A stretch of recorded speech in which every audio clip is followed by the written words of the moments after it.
Assalamualaikum warahmatullahi wabarakatuh. Om Swastiastu, Salam, Namo Buddhaya, Salam Kebajikan. Selamat sore Sobat Damai, kembali lagi bersama saya Gina di Halakoh Damai ke-123 Talkshow Religious Studies dengan tema Menilik Indonesia dan Capaian SDGs, siapkah? Nah, hari ini saya tidak sendiri, tentunya saya ditemani oleh Kak Fani dan juga ada Neng Nana. Kak Fani dari Koordinator Sekolah Damai Indonesia Bandung dan juga Neng Nana dari apa jurusannya?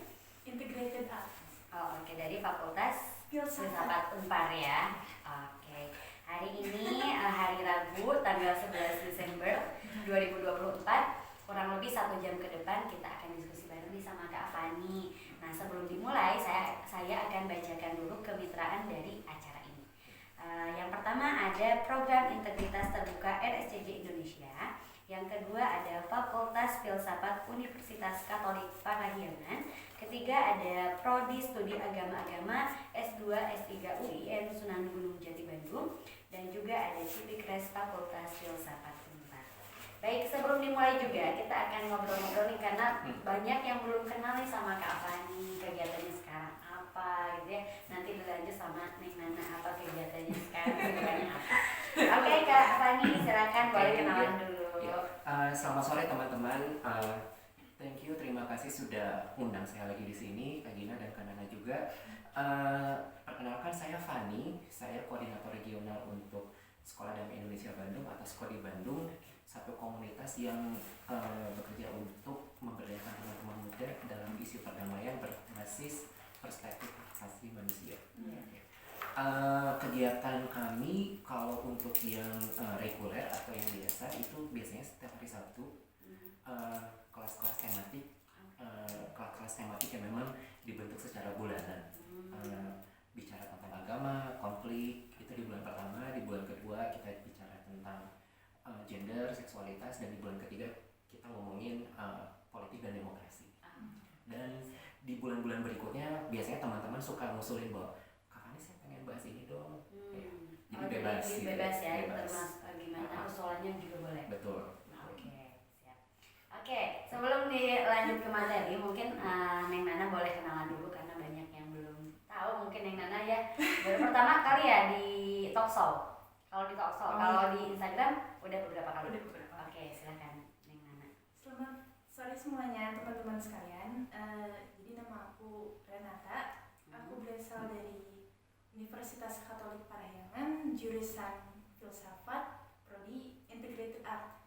Jadi kesibukan aku sekarang ini sebenarnya menjalani kuliah ya. Oh, oke. Semester berapa? Sekarang aku ini semester 3, mau menuju semester 4.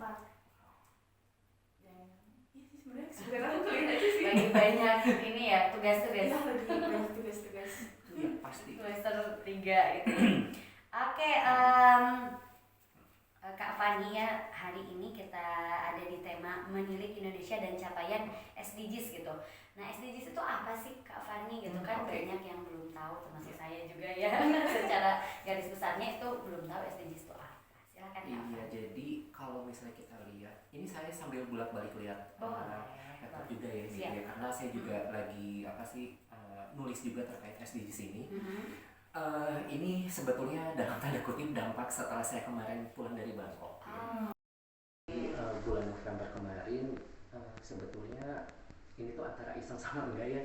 Jadi ngelihat ada satu link untuk kehadiran di salah satu forum namanya forum multi pihak membahas tentang capaian tujuan pembangunan berkelanjutan atau SDGs, ya, Sustainable Development Goals, tapi untuk regional ASEAN.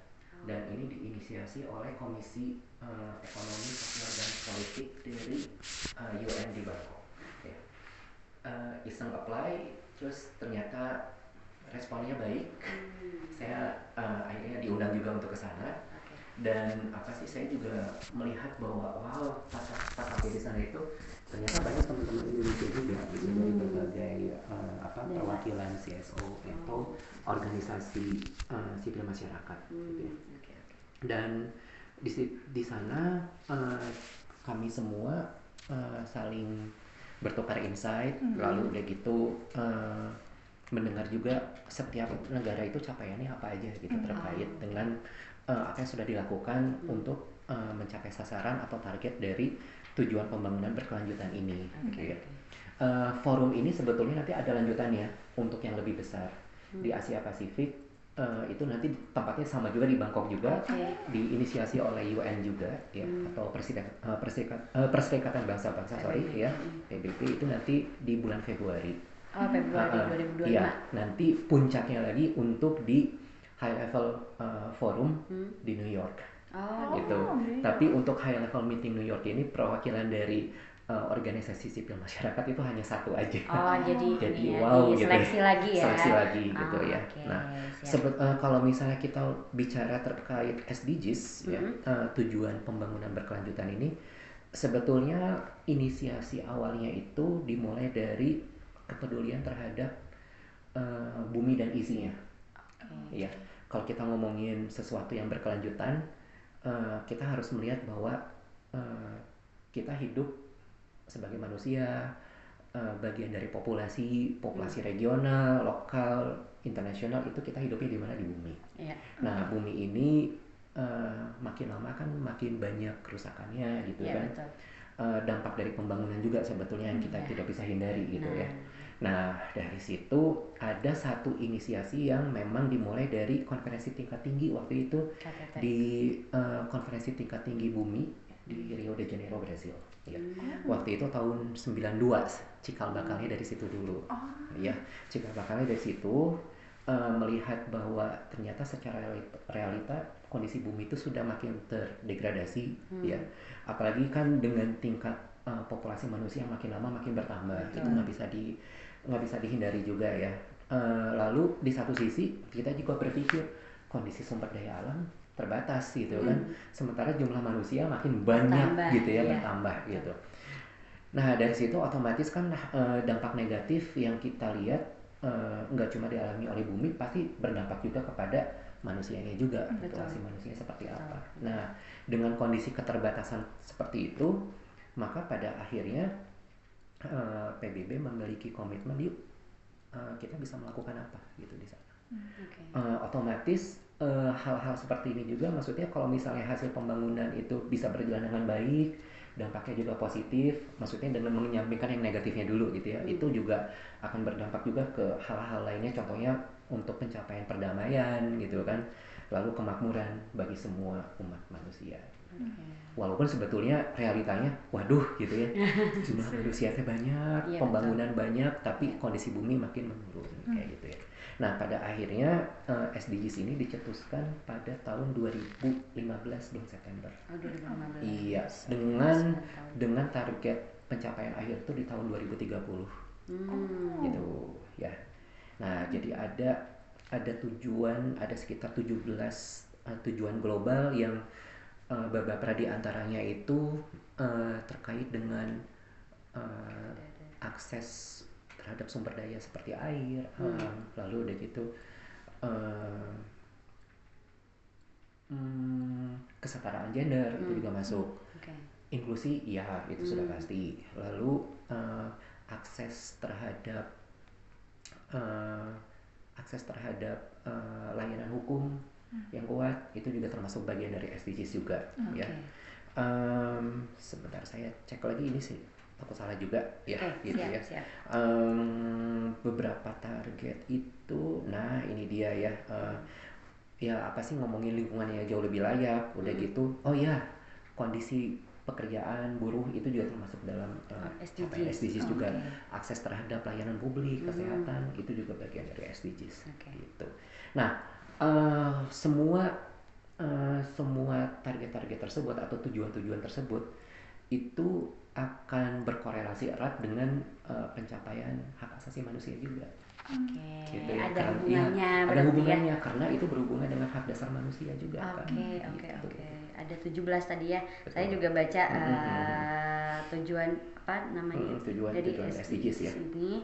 Yang pertama tanpa kemiskinan, kemudian tanpa kelaparan, kehidupan sehat dan sejahtera, kemudian pendidikan yang berkualitas, kesetaraan gender, kemudian air yang bersih dan sanitasi yang layak, kemudian energi bersih dan terjangkau, kemudian pekerjaan yang layak dan pertumbuhan ekonomi, kemudian industri, inovasi dan infrastruktur, kemudian berkurangnya kesenjangan, kota dan pemukiman yang berkelanjutan, kemudian juga konsumsi dan produksi yang bertanggung jawab, penanganan perubahan iklim, kemudian ekosistem lautan, ekosistem daratan, kemudian perdamaian, keadilan dan kelembagaan yang tangguh, serta kemitraan untuk mencapai tujuan. Ya, itu tujuan globalnya itu ya. Tujuan globalnya ada 17 ya kurang lebih. Oke. Nah tadi ada hubungannya dengan HAM gitu. Betul. Nah Kak Afani mungkin sejauh ini dari SDGs ini khususnya di Indonesia gitu ya, yang terlihat apa saja sih yang bisa dirasakan oleh masyarakat gitu ya?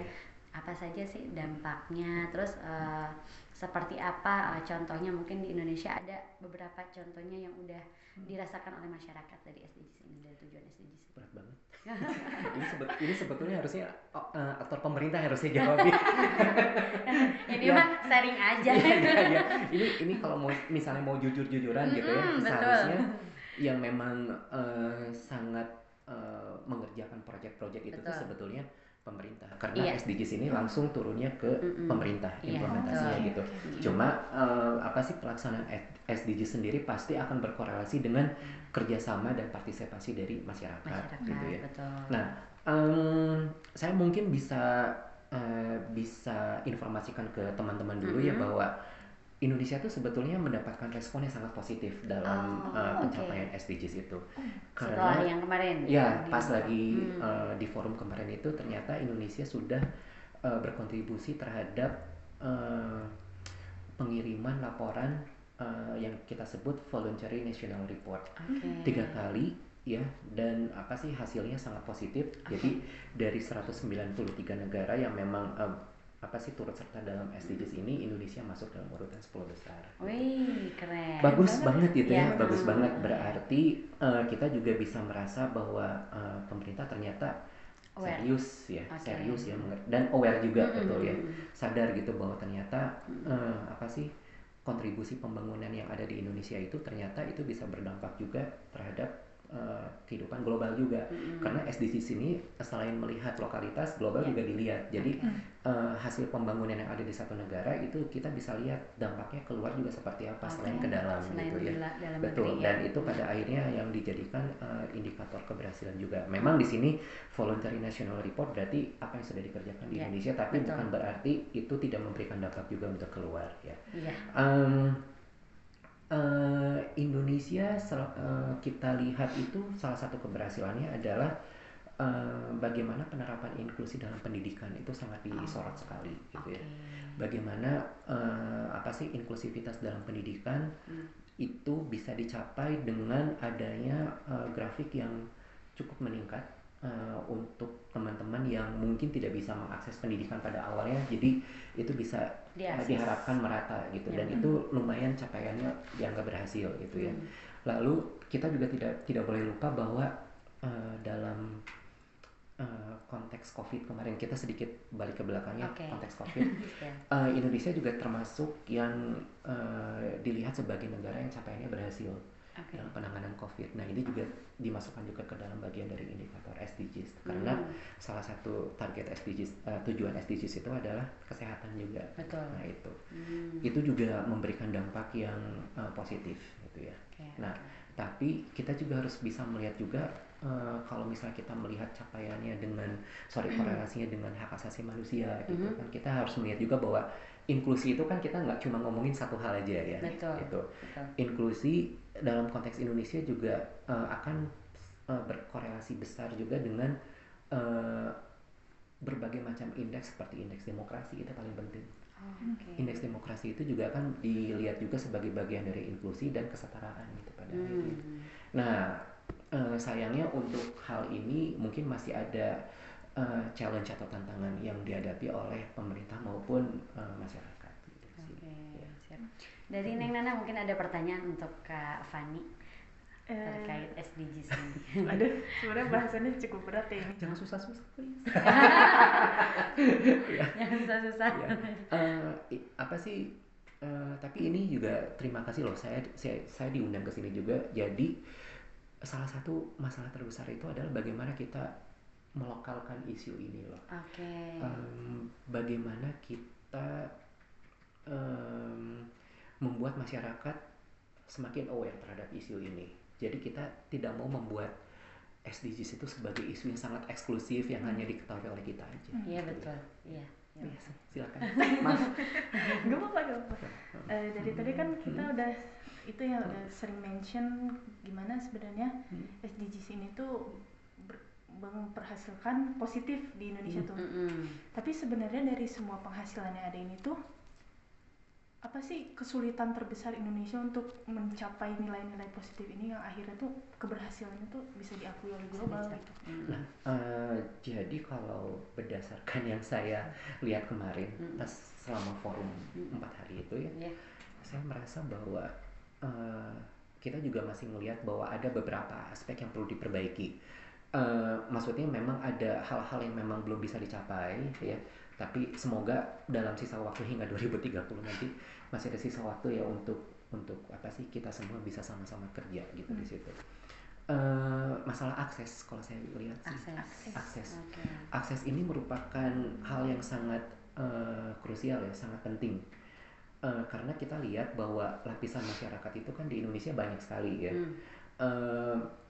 Apa sih dengan adanya inklusi di pendidikan yang lebih baik, apakah itu juga bisa memberikan dampak akses yang jauh lebih baik juga pada masyarakat di bawah, di grassroots maksudnya, bukan masyarakat yang kelas atau gimana, tapi grassroots di level bawah, di level grassroots akar rumput untuk akses lainnya yang jauh lebih baik, contohnya akses kesehatan.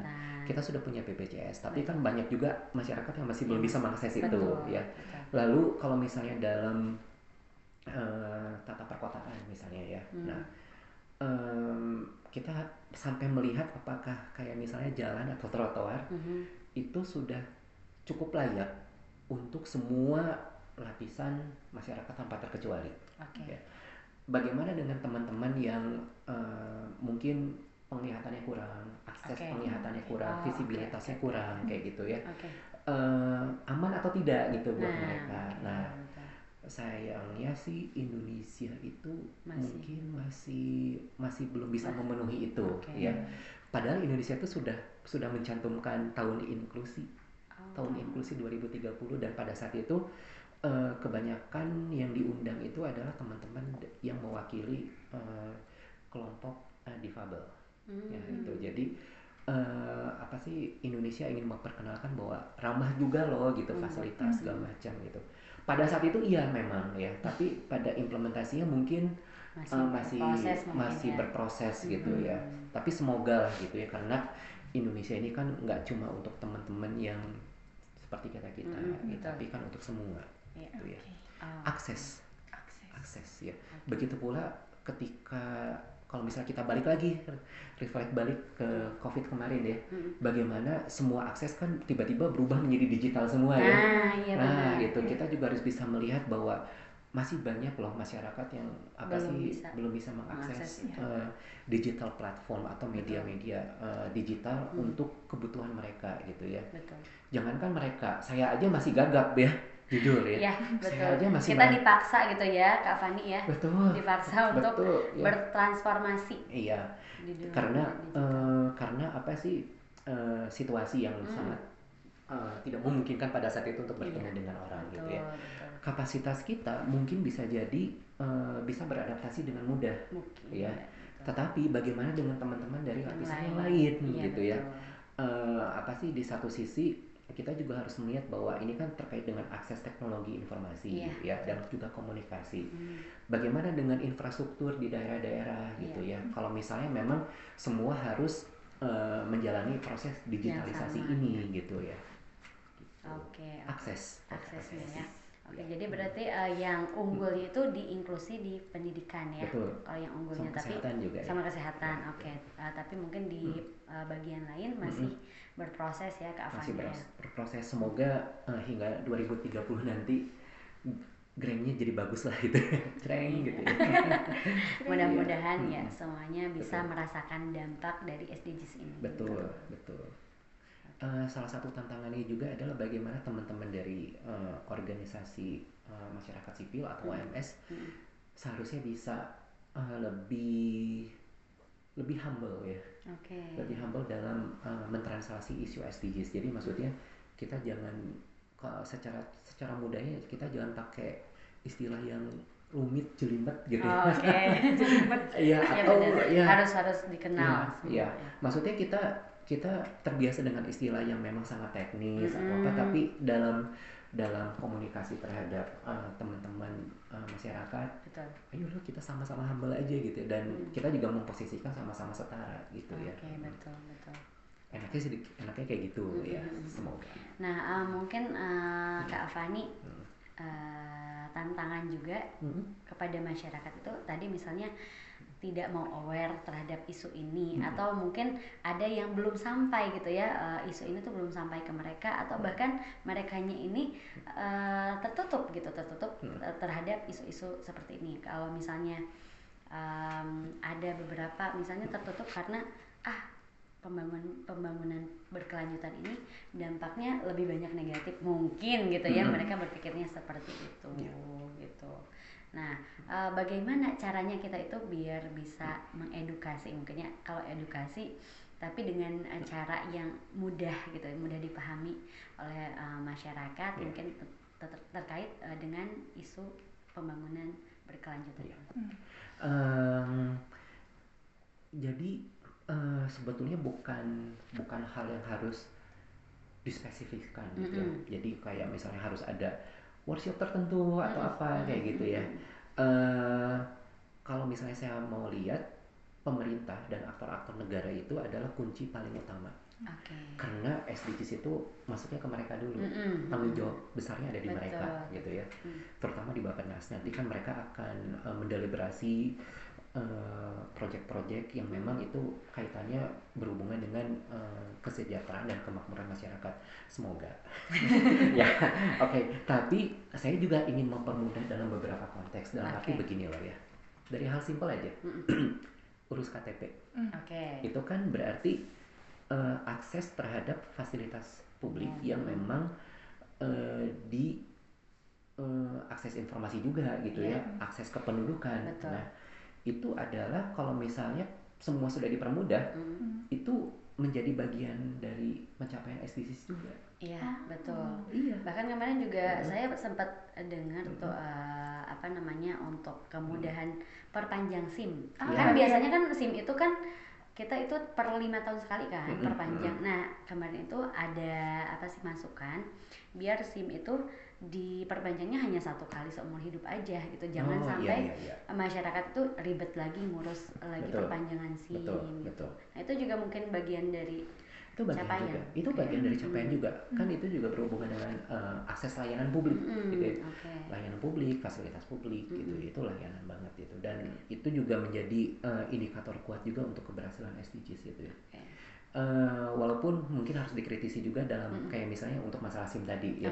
Nah, SIM setahun sekali untuk diperpanjang jadi seumur hidup, tapi kalau misalnya ternyata ada tetap terjadi pelanggaran dari pengguna kendaraan atau segala macam, tetap harus ada sanksi. Nah, apa sih penegakan sanksi ini juga terkait dengan komitmen SDGs juga, karena terkait dengan penegakan hukum segala macam.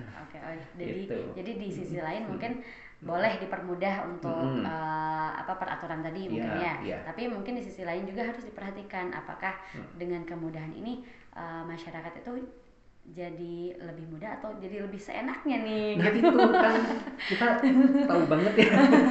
Maksudnya dengan adanya penegakan sanksi yang memang komprehensif dan juga adil gitu ya, itu juga merupakan bagian pendidikan tidak langsung kepada masyarakat juga, bahwa ternyata ini loh kita dikasih kemudahan. Iya. Tapi kalau misalnya ada pelanggaran gitu ya, Betul. misalnya sampai berapa kali itu kan SIM bisa aja dibekuin. Betul. Nanti kan kita proses lagi. Itu juga sebetulnya salah satu bentuk penegakan hukum iya. ya, dan itu juga berkorelasi dengan capaian SDGs juga. Oke, siap. Jadi kita jangan berpikir yang jelimet, susah, berpikir dalam kerangka yang sangat besar bahwa Iya. aduh SDGs teh gila ya gitu ya capaiannya kan negara, tapi dengan hal-hal kecil yang memang kita lakukan gitu ya, kayak kita rasakan, kayak misalnya misalnya teteh berdua gitu ya, ya urus KTP aja ya, KTP hilang gitu misalnya gitu ya, ternyata dalam waktu 2 hari bisa gitu ya terbit, cepat ya. itu bagian loh. Iya, benar. Bagian. Itu yang dirasakan hal kecil yang mungkin nggak sadar tapi kita udah rasakan. Iya, gitu. karena kita kadang-kadang suka terjebak dalam pemikiran yang sangat grand atau besar gitu ya, sehingga kita melupakan bahwa aspek-aspek kecil yang kita kerjakan itu ternyata mendukung usaha capaian SDGs. Oke. Kak Nana ada pertanyaan lagi ke Kak Fani? Ada dong pasti. Oh boleh. Mungkin kalau yang ini aku lebih mau konfirmasi aja sih. Oke. Kan tadi itu di salah satu dari 17 tujuan itu menyebutkan ada kesetaraan gender. Oke. Nah, aku mau cerita sedikit deh Boleh. pengalaman aku berkuliah. Aku tuh Udah deg-degan. Muter nih otak. Gak akan susah kok. Iya. Insya Allah. Jadi aku tuh kan ada mata kuliah namanya itu semiotika seni. Oke. Jadi ada satu kondisi di mana kesetaraan gender itu yang kayak mitologi kayak perempuan itu harus di rumah dan laki-laki yang harus bekerja. Itu kan masuknya itu ke era strukturalis. Sekarang ini tuh kan kita sudah memasuki era post strukturalis di mana bahasanya ya. Bahasanya anak kuliahan banget ya Kak Fani ya. Kita harus menyalahkan orang yang telah mengundang saya ke sini. Yang sedang mengetik di belakang. Kayak lanjut. Strukturalis, post strukturalis. ada sebentar kan ketawa. Jangan-jangan modernisme, postmodernisme. Iya. Ada itu ada. Kolonial. Iya. Tapi itu nggak akan jadi. Oh iya, oke. Oke, sorry ya, ini banyak nggak bisa. Sama anak kuliahan yang banyak tugas. Terus kita tuh di era post strukturalis sekarang tuh dari yang perempuan tidak boleh bekerja itu sama kita tuh sekarang tuh direkonstruksi. Jadi perempuan tuh dibolehkan untuk bekerja, mencari nafkah sendiri. Dan bahkan laki-laki pun sekarang ada kan beberapa yang malah tinggal di rumah dan membiarkan istrinya yang bekerja. Nah, dalam semua tujuan SDGs ini maksudnya. tegang banget. Enggak kesanggup, aku kan memperhatikan. Nah, apakah kesetaraan gender itu memang benar-benar diperlakukan? Karena kalau dari sepengetahuan saya, mungkin nggak tahu aku aja nggak update ya atau gimana, tapi kesetaraan gender itu sebenarnya masih ada perempuan yang kayak kamu tuh nggak boleh kerja ya, kamu tuh lebih baik di rumah gini-gini mengurus rumah tangga dan sebagainya, itu sebenarnya masih ada gitu. Jadi sebenarnya untuk tujuan yang kesetaraan gender itu memang beneran ada progresnya tidak, atau hanya sekedar sebagai formalitas saja? Okay. Ya, kita tentu berharap ya bahwa bahwa capaian target SDGs terkait kesetaraan gender itu betul-betul bisa diwujudkan dalam arti yang sebenar-benarnya. Tapi kalau misalnya tadi merunut kepada cerita kamu gitu ya, kayak misalnya perempuan tuh boleh kerja atau enggak segala macam gitu ya. Saya sih melihatnya harusnya basisnya konsen dulu. Kesetujuan. Jadi apa sih, konsen ini juga dihasilkan dari hasil percakapan atau diskusi antara laki dan perempuan gitu ya. Pertama mereka yang sudah membentuk keluarga gitu ya. Untuk siapa sih yang akan pegang peran A, B, C dan segala macam gitu ya. Peran perempuan untuk menyusui anak itu mah sudah pasti gitu ya. Tapi kan peran-peran lain yang bisa memetakan peran perempuan atau peran laki-laki di ranah publik. Nah, itu kan menjadi sesuatu hal yang harusnya bisa dibicarakan secara baik-baik hingga pada akhirnya mencapai konsensus atau persetujuan satu sama lain gitu ya. karena apa sih, kesetaraan gender ini juga harus kita lihat dalam bentuk lokalitas juga yang terjadi di sini gitu ya. Jadi kayak misalnya nggak seolah-olah emansipasi menyuruh tiba-tiba perempuan harus bisa bawa galon gitu ya. Karena selalu ada metafora ke arah situ pasti, gitu ya. Pasti, ya betul. Kan kamu tuh mandiri, nges bawa galon sorangan gitu ya. Atau misalnya berbicara kesetaraan gender, berarti kamu juga harus melakukan ini. Iya gitu ya. Sama halnya dengan apa yang dilakukan laki-laki gitu ya, segala macam betul. ya. Ya nggak gitu juga, tapi kan ini masalahnya peran bagaimana peran dan ranah perempuan dan laki-laki di ruang publik ya, seperti bekerja gitu ya, udah gitu memberdayakan diri mereka masing-masing kayak gitu. Semua juga itu pasti akan ada konsen sih. Betul. Ya, dan kalau misalnya salah satu konsen tidak tercapai dan pada akhirnya malah lebih kepada kekerasan, nah itu sebetulnya yang kita sebut tidak setara. Ya, jadi kalau misalnya ada dalam misalnya berdua nih, misalnya suami istri gitu ya, misalnya sudah memutuskan gitu ya dengan baik-baik, konsekuensi kedepannya seperti apa, bahwa ini ya udah laki-laki suami saya aja di rumah gitu ya menjaga gitu, istrinya kerja segala macam gitu, itu juga kan harus basisnya tetap ya konsen, konsen gitu ya. Bukan berarti ini saya nggak tahu ya, memang lagi tren atau apa ya, laki diam di rumah atau apa ya. Jadi saya takutnya mengesankannya begini loh ya. Kan kita nggak tahu ya sebetulnya apa yang terjadi sama mereka. Tapi kan itu yang ditampilkan di media. Betul. Itu yang ditampilkan di media. Dan apa sih, otomatis itu bisa menarik banyak perhatian, banyak komentar gitu, segala macam gitu ya. Saya nggak jadi masalah kalau misalnya memang ternyata mereka berdua sudah sepakat gitu ya. Ya karena ada kondisi tertentu atau memang ya udah nggak apa-apa, bapak aja yang di rumah gitu, saya kerja gitu ya, istri gitu ya.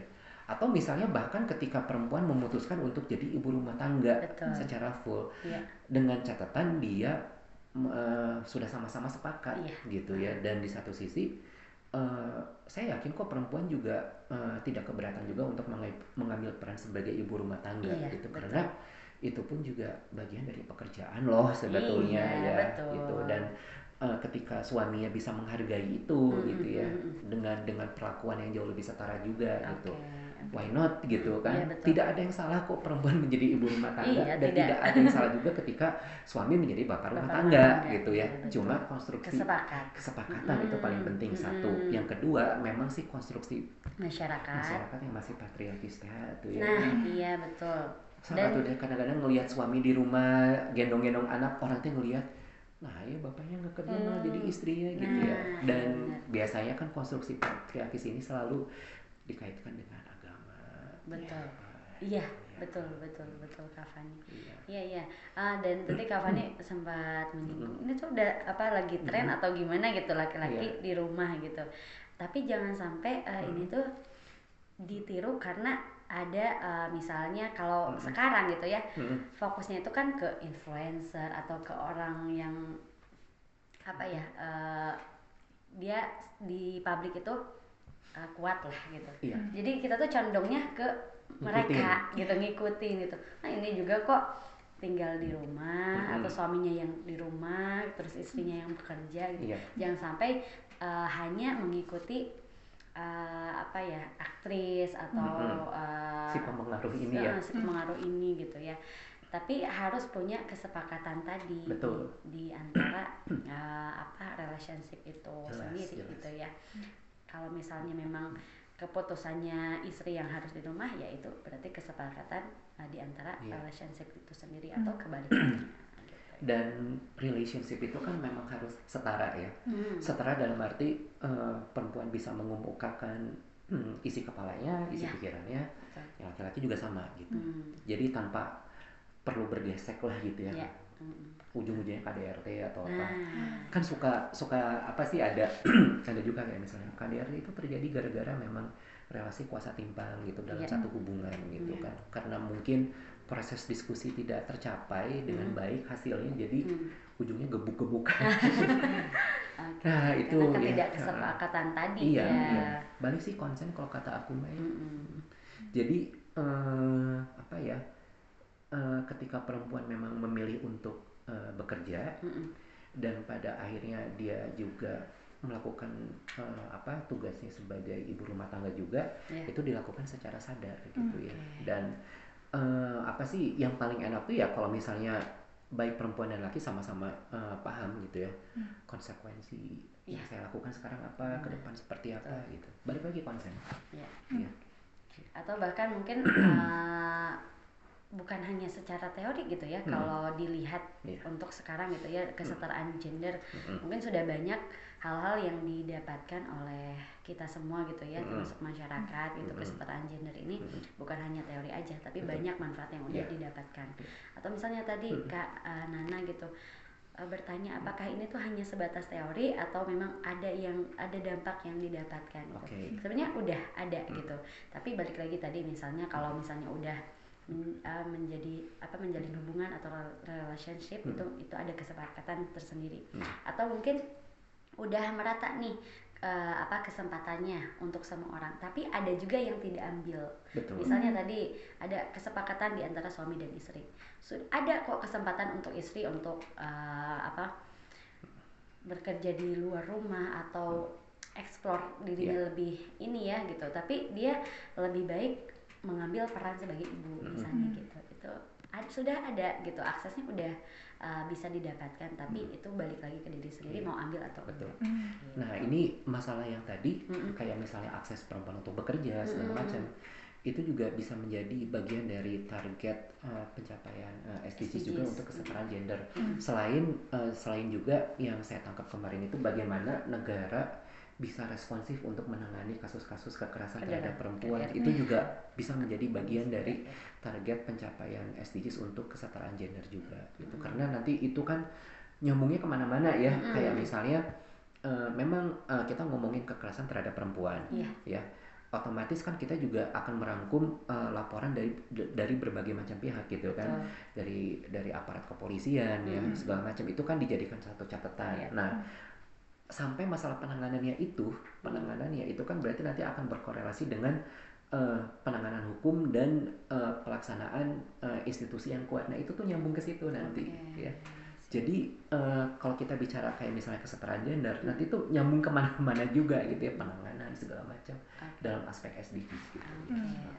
Bagaimana juga kayak misalnya peran perempuan di ruang publik, contohnya seperti partisipasi perempuan dalam politik seperti apa, itu juga jadi capaian SDGs juga gitu.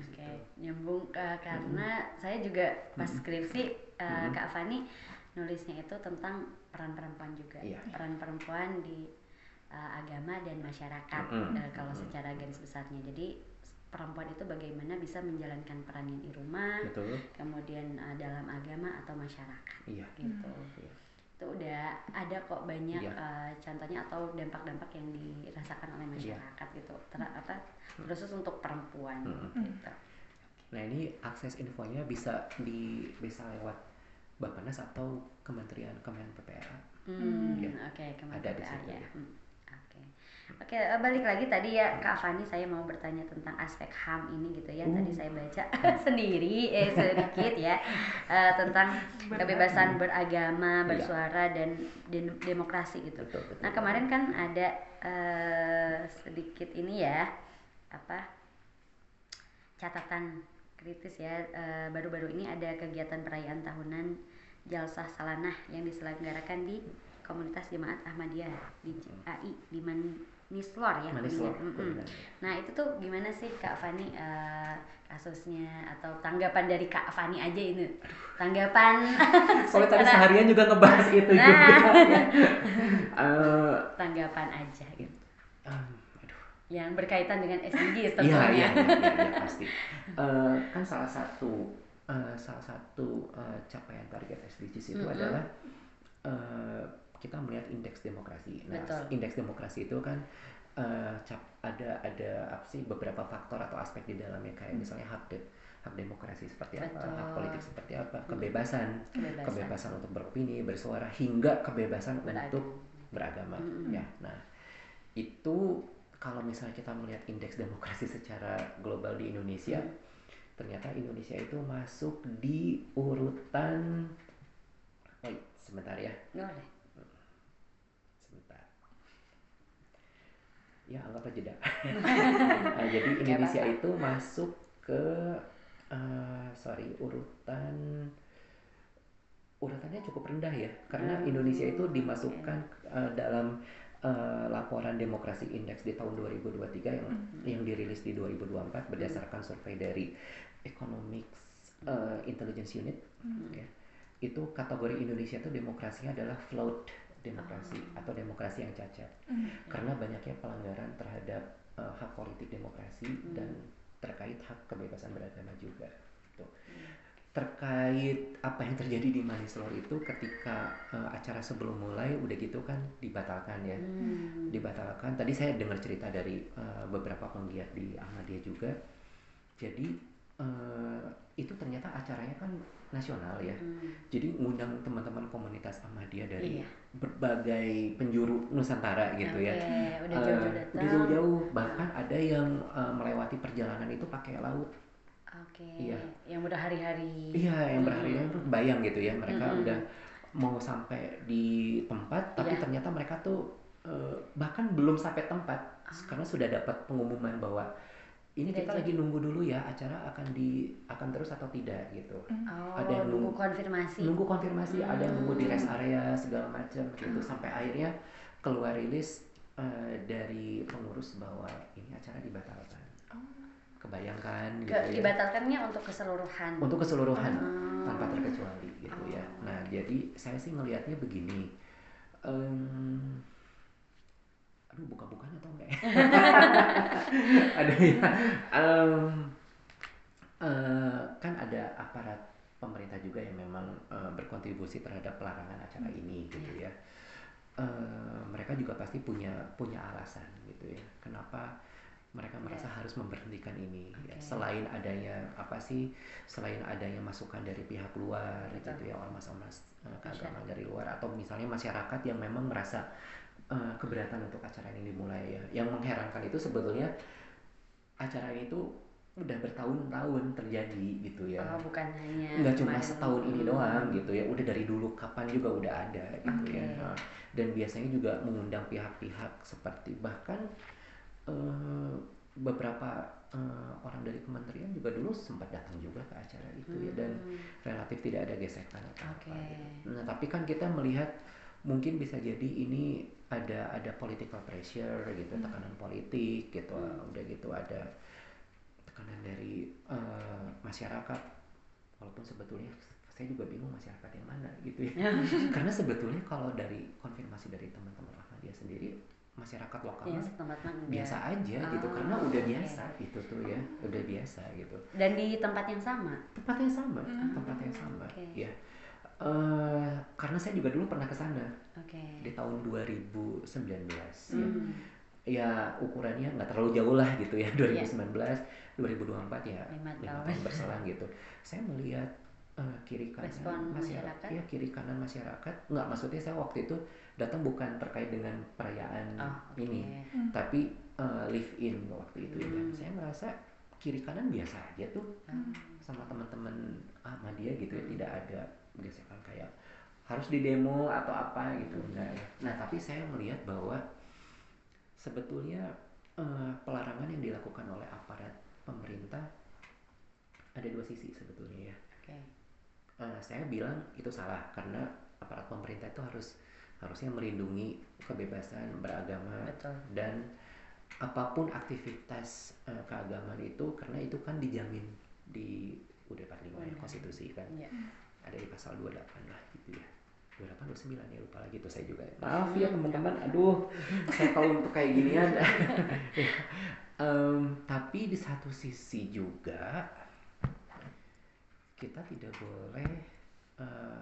boleh lupa bahwa Ahmadiyah ini diperlakukan agak sedikit diskriminatif dengan terbitnya surat keputusan bersama 3 menteri tahun 2000-an pada saat itu ya, terkait pelarangan penyebaran ajaran Ahmadiyah, pelarangan penyebaran ajaran gitu ya. Nah, yang memang sih teman-teman Ahmadiyah juga tadi bilang bahwa kalau di Bandung atau di mana itu aktivitas atau kegiatan itu relatif tidak dilarang, ya. Tapi yang proses menyebarkan itu yang nggak boleh. Okay. Nah, tapi kan kadang-kadang aturan tersebut bisa diterjemahkan dengan berbeda tergantung implementasinya gitu kan, ya. Buktinya setelah SKB itu turun kan ada juga kan peraturan Gubernur Jawa Barat terkait pelarangan, ya apa sih mengacu juga ke SKB itu ya, pelarangan penyebaran ajaran Ahmadiyah gitu ya, yang ternyata berkorelasi juga dengan beberapa kasus seperti penutupan Masjid Ahmadiyah di Garut, di Sukabumi. Alasannya kan rumah ibadah, rumah ibadah mereka gitu. Terus mereka keluarin surat edaran. Kan surat edaran itu harusnya hanya untuk berlaku untuk lingkup internal divisi mereka gitu di bagian pemerintahan. Tapi surat edaran ini ternyata klausulnya jadi publik gitu ya. Nah, udah gitu mereka juga kalau ditanya, ya kan kita sudah ada pergubnya juga. Nah itu, lihat lagi pergubnya itu ada SKB secara nasional gitu ya. Nah ini harus di-challenge sebetulnya. Dan saya sih melihat ya aparat negara melakukan itu ya nggak salah karena ada justifikasi hukumnya gitu kan. Ya kita bilang itu salah, tapi dua aturan ini melindungi mereka juga. Kan nggak salah. Iya, kan ada pergub ya. Kan ada SKB ya.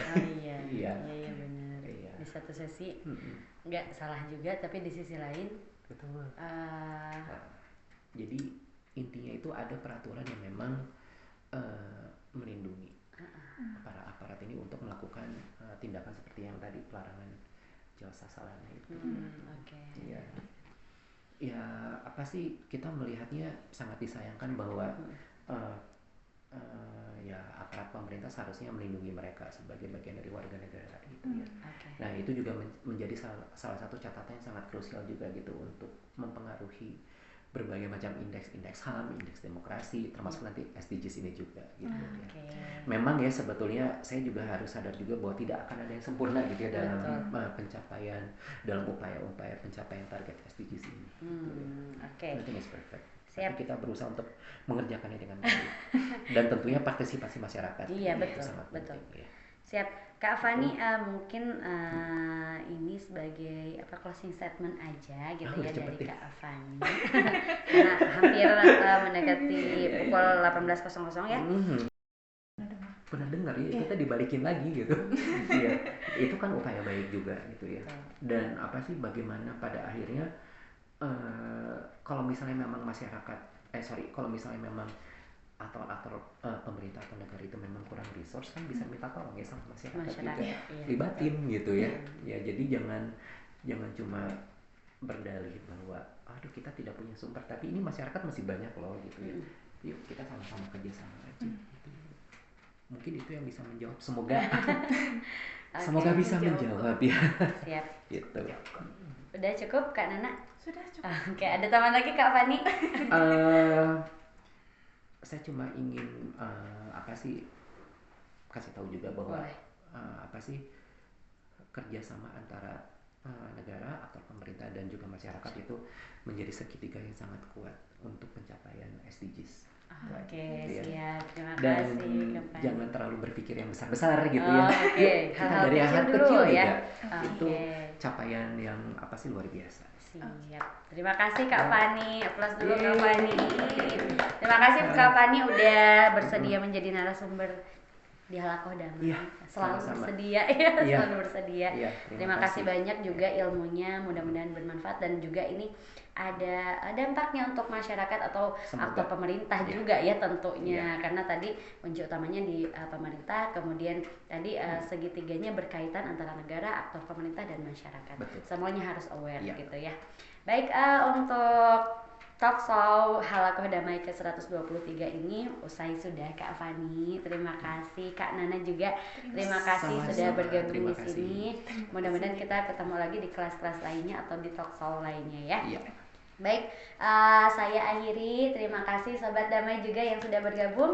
Wassalamualaikum warahmatullahi wabarakatuh. Sampai jumpa di kelas lainnya.